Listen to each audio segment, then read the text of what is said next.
Every village has its boundary, where civilization ends and something much older begins.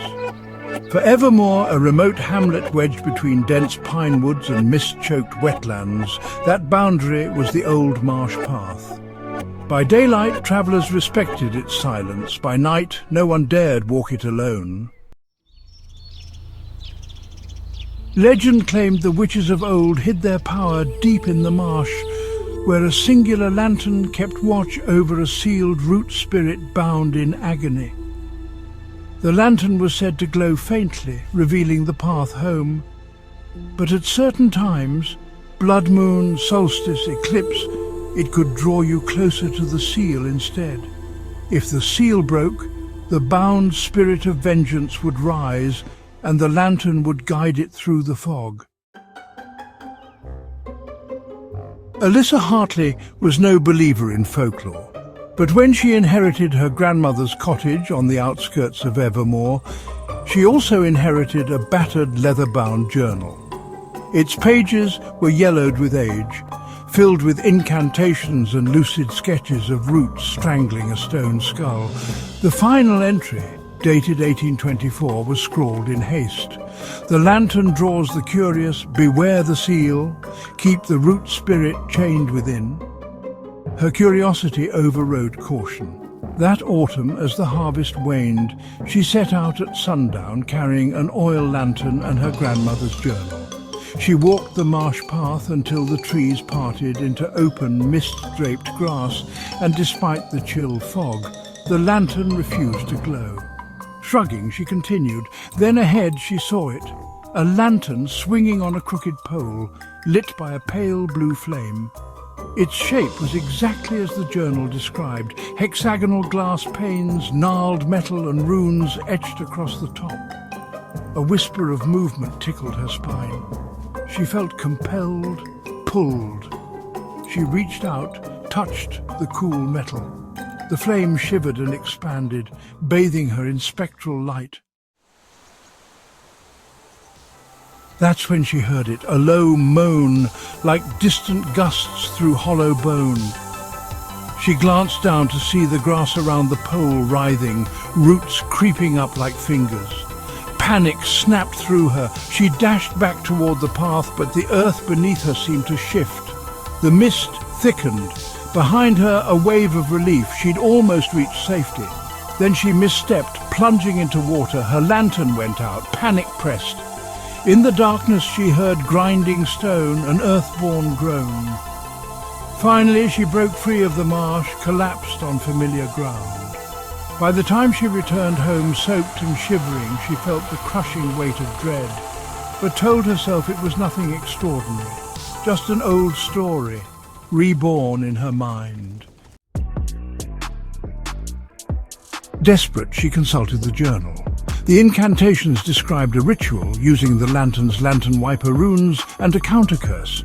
It required certain ingredients, lantern-blackened bone, moonlit dew, and, well, the final page entry. Bring forth the root, speak its true name, bind it once more. Under a waning moon, she ventured out again. The fog rolled like living curtains. She found the lantern, swinging in the marsh as before, surrounded by thick cord and root. In her trembling hands, she carried a small bone, an ancestral relic her grandmother buried beneath the hearth. The roots responded, twisting, coiling. Alyssa spoke the words, not Latin, not Brythonic, but a name, Laterns, the old root spirit bound centuries ago to guard sacred wells. She sprinkled bone dust, whispered the incantation, poured dew across the roots. The lantern's flame flickered violently. She recoiled as something surged from beneath the mud, tall, grotesque. A humanoid shape of roots and earth, missing one eye, its mouth a hollow knot of branches.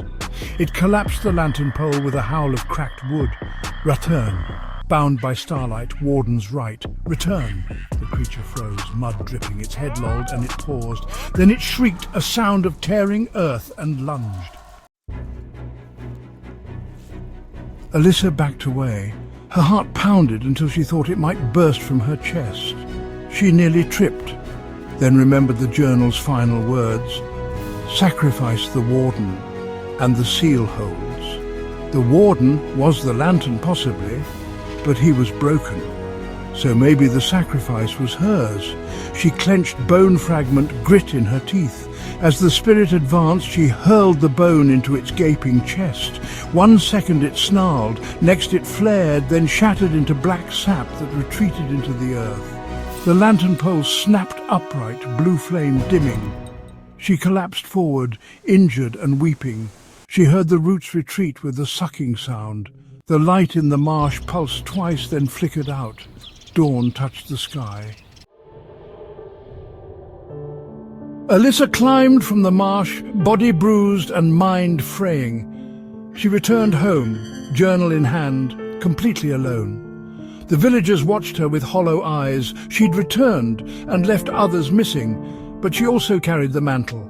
Her lantern hung in the parlour, its flame now dead, full of dust and dried sap. She keeps it lit whenever the fog rolls in, calling it a safeguard, though she grows smaller and paler with each night. Sometimes, on moonless nights, she hears faint humming mixed with root creak outside the window.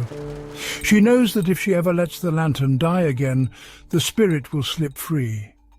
The marsh will flood in darkness, and Laterns will come again. Years pass. Alyssa becomes the keeper of the lantern, worn and bent with age. The villagers whisper that she's cursed.